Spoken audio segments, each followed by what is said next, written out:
Welcome to the movie called Avatar. On Earth, in the year 2154, human life is becoming more and more modern. They never knew what was enough. Amidst the hustle and bustle was a socially isolated ex-Marine. He fought hard and bravely and ended up in a wheelchair for the rest of his life. Modern science is true, but it won't help if you don't have money, big sums of money. His boring life would be more fun if he could do something meaningful. But the result was, he was still banished. Either way, he's happy with what he's doing. His life is now turning a new page. His brother's body was found in a murder on the outskirts of the city. He was chosen to carry out his will and unfinished business that his brother was doing. An agreement is made. He will join the RDA Corporation to a new planet to take the place of his brother. And then a large amount of money will be paid to him, enough for him to have his feet repaired. A long hibernation to reach Pandora. A planet 4.4 million light-years from Earth, the air on its surface is toxic. They come here to mine ores worth millions of dollars. Everyone must wear a respirator. Jack hobbled down. He didn't know what awaited him ahead. Jack was taken to a laboratory. There are very strange creatures called Avatar. The people at the laboratory explained to him that the creatures were a copy of the Na'vi and that they lived here. The body is 3 m high. The body emits a magical blue light with many patterns, especially the very solid carbon skeleton structure. Because the Na'vi are very strong, in order to get minerals, we need to infiltrate their country by connecting the brain between Avatar and humans. Knowing the behavior and geography of this place, it is easy to own abundant ore resources. Jack tries to connect to an Avatar. Dr. Grace wishes him luck. It's hard to believe that a guy who looks as stupid as Jack can fit in with the Avatar in such a way. Surprised with his new body, Jack felt himself standing up. He happily ran out. He is an intergalactic criminal. He felt nature. This feeling was like being alive again. He happily ran around everywhere. Under his feet is the ground. Yes, he likes to bury his feet more.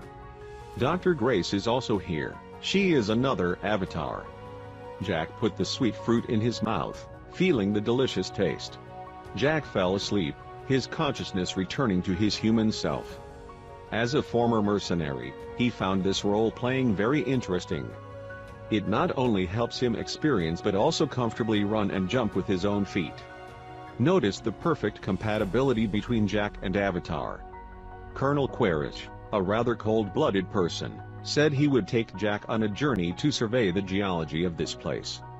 If he does well, he will receive well-deserved rewards.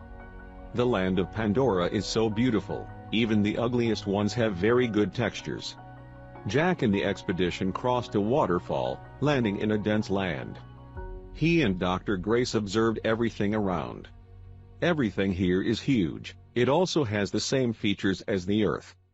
Dr. Grace has a lot of respect for this place. She only researches, doesn't want to destroy. The two went to the house she had used to teach Na'vi children. There were signs of gunshots here. After that, they continued walking. Jack was curious about the huge flora. He reached out his hand to play. A rhinoceros appeared. It was aggressive with him and then ran away as if to say, "You are an idiot."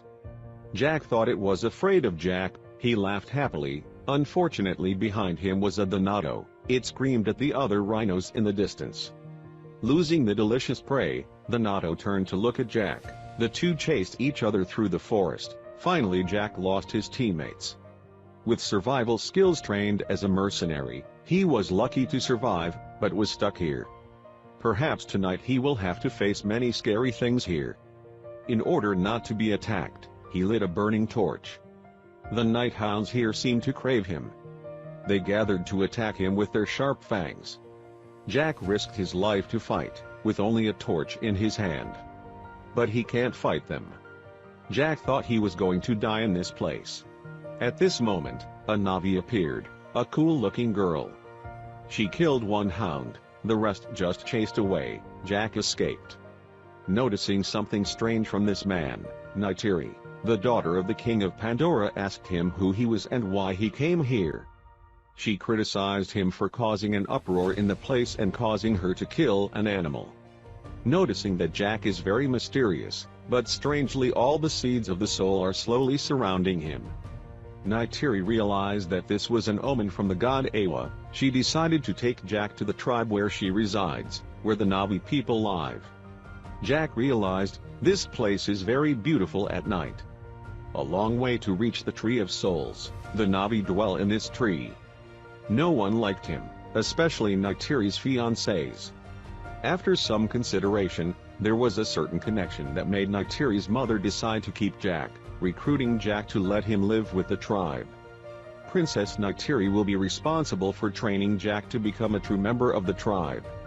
Neytiri is very difficult. She leads him to the place where the Navi sleep.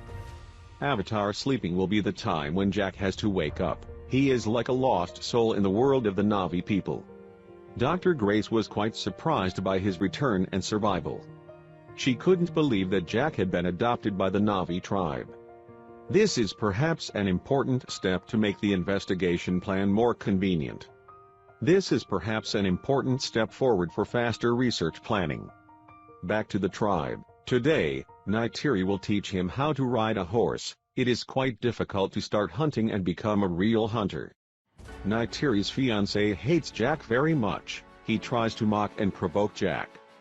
Neytiri only smiled faintly and the two continued their lesson.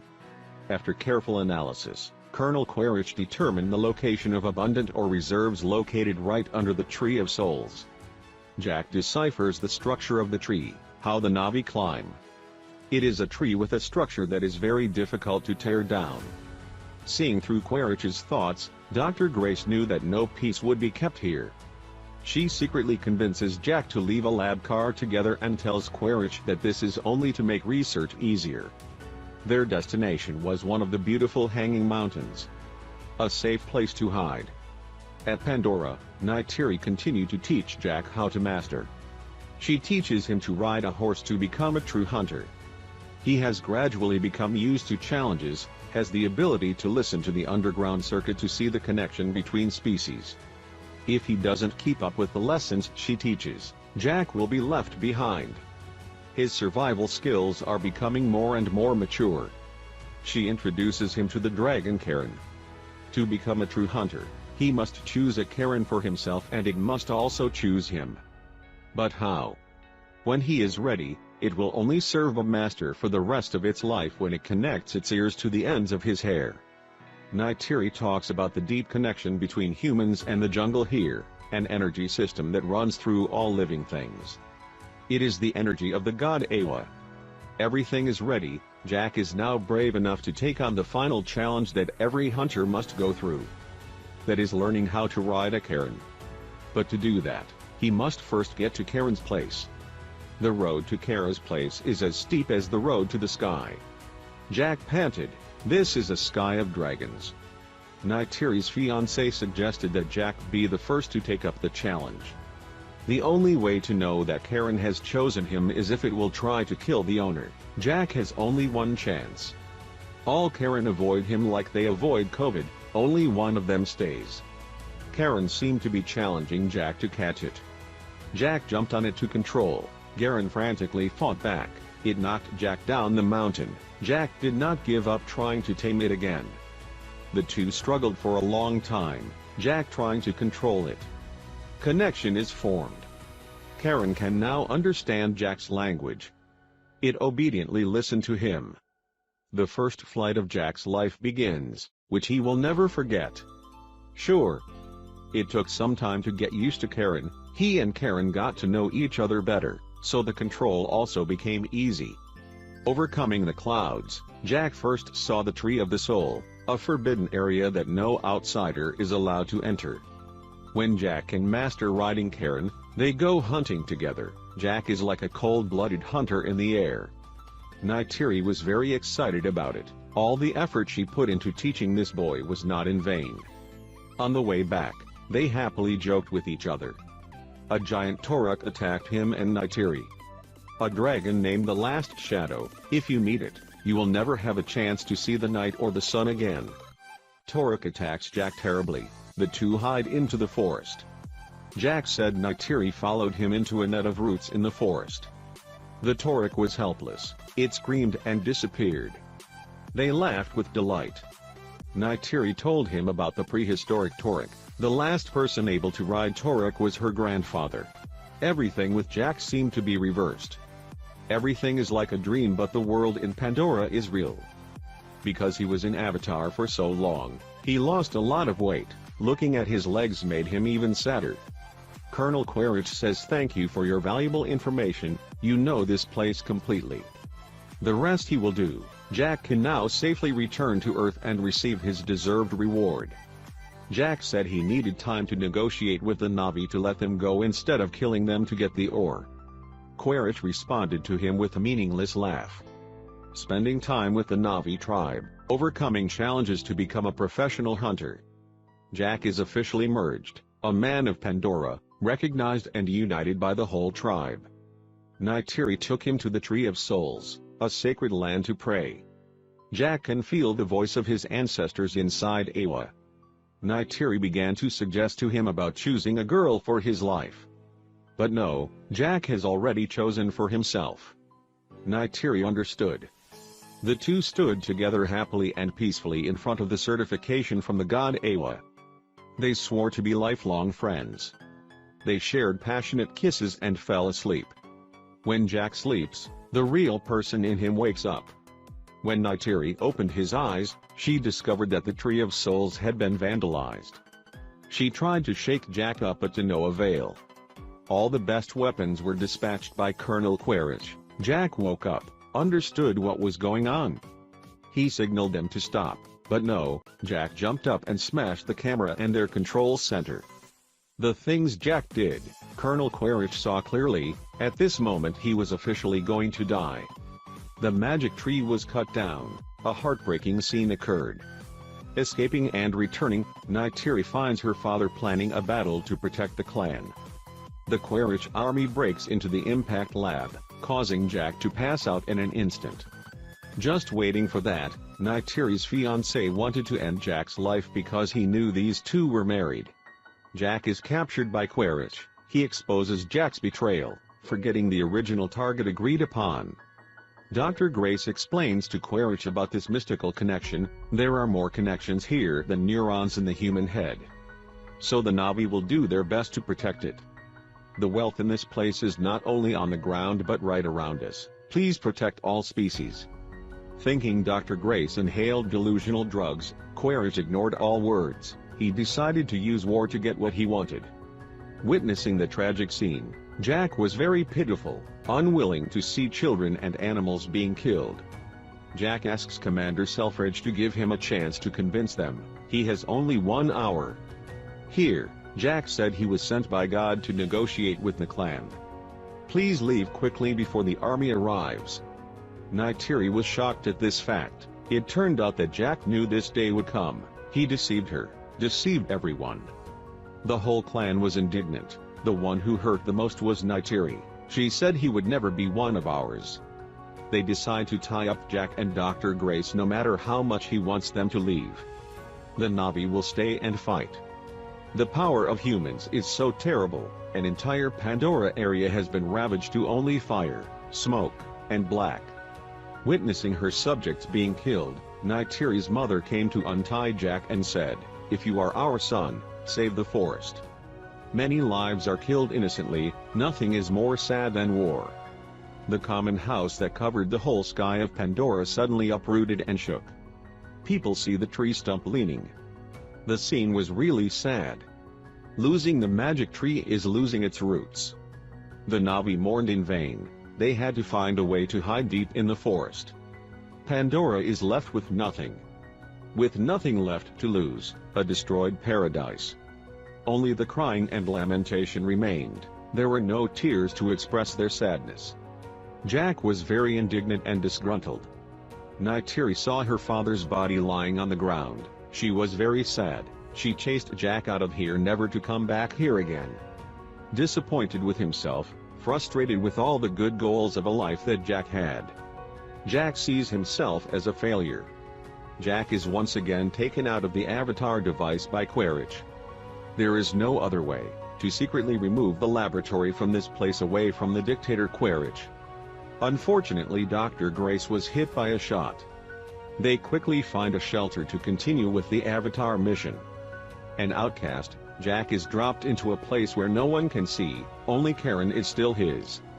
The decision to tame Torek was a reckless one. The last place the Na'vi could take refuge and hide. It is under the Tree of Souls. All the hurt, the wishes, they prayed together, hoping to be healed physically and mentally. Suddenly, a dark shadow enveloped them, and in the distance people saw a very scary Torek coming towards them. All were surprised and unbelievable. Jack rode the majestic Torek. The day he returned, he brought with him the power of the last darkness, the power of legend. Whoever owns Torek can win every battle. Neytiri felt safer and more confident in her man. Jack persuaded, looking forward to Neytiri's ex-fiancée to cooperate and unite to fight to protect all peoples. The two shook hands with determination. Dr. Grace is on the verge of death. Jack asks the villagers to help her. A lifetime of research, Dr. Grace is now free to feel the magical connection, the strength that Awa's mother is trying to give her so she can survive. Because the wound was too severe to heal, Dr. Grace happily closed her eyes. She said, "I have met Awa, she is real." Standing before the clan majestically, Jack evoked the will to fight. Go with the wind, call the clans here. Tell the clans that Torek is calling them. We're going to show people that they can't take what they want. For this is our land. All the Na'vi arose, they flew to the horizon, to the horse-riding clans of the plains, to the Ikaran of the East Sea. Once Torek called, they would come. Using surveillance equipment, Quaritch noticed a spike in the population density of the Pandora region. He understood that it had to be stopped sooner before the number of people here was stronger than him. Quaritch decided to drop heavy bombs on the Pandora region. What an inhuman act. Jack understands that his job is to try to stop this. Weapons without affection were dropped, in heaven and on earth. The ground trembled, the horse tribe was approaching. The number is as large as the army. Right now in the air, Quaritch orders the bombs to be dropped on what is known as their gate to heaven. Little did they know that Jack's army was already in ambush. Jack quickly led the encirclement army, directly attacking the driver's cockpit. One by one the helicopter was tossed around like a toy. Distracted, Quaritch decides to teach these harassers a lesson. Right now, underground, the army was fighting the Horse Clan. Although the number of clans was very large, they could not resist the rain of bullets. The two teams fought fiercely, the fire above was blazing. At this point, Quaritch sent someone to drop cannons on the ground. Realizing that the situation could not be better, one of Jack's teammates tried to signal him to retreat. Jack now understood the situation. He piloted Torek to fly towards the forest when he was suddenly attacked. Quaritch continuously opened fire on him with all the ammo he had. Thinking he was about to die, fortunately he was rescued by his teammates, but then her helicopter also received a bullet. At this point, Neytiri was chased relentlessly. She tried to go deeper into the forest. Her Karen was hit by a bullet, it no longer had the strength to fly, and both she and Karen collapsed. The friend who would stick with Neytiri for the rest of her life was no longer there. She hated to see her compatriots killed. Only hatred remains. And death. Relatives fell one by one at Awa's mother's feet. Who could save it? Everything burned in Neytiri's eyes. She despaired. Jack received no signal from his friends. Awa's mother seemed to see through the threat. The animals in the forest suddenly became more aggressive. They have a common goal only to attack those armed men. At this point, no one can predict. Awa's mother heard Jack's prayer, anyone who wants to invade something that doesn't belong to them will have to die. The army completely succumbed. Colonel Quaritch could not have foreseen. Quaritch is ready to drop bombs. Jack has 30 seconds to finish them all. With an understanding of fighter aircraft structure, Jack threw a grenade to destroy the wing. Grenades fell inside. The plane flew sideways, lost balance, and fell, and explode. Boom. Now it's time to deal with the Quaritch leader. He's smarter than Jack thought. Jack is also smart but slower than him. Jack fell and Quaritch didn't die. He controlled the robot to jump into the forest to find Jack. Unfortunately, the place where Quaritch fell was near the experimental carriage Jack and his teammates were hiding in. This time, he amused. Quaritch was about to let Jack die in his sleep when suddenly Neytiri came riding with a Donato from behind. It attacked Quaritch in a rush. Quaritch beat it up. Unfortunately, it was defeated. He brutally killed the beast and threw it down. Neytiri couldn't get out at this point. The final blow will be for Neytiri. Jack appeared. He slashed the big knife into the old man's face, without an oxygen mask making it difficult for him to breathe. Quaritch thought, what if Jack had trouble breathing like me?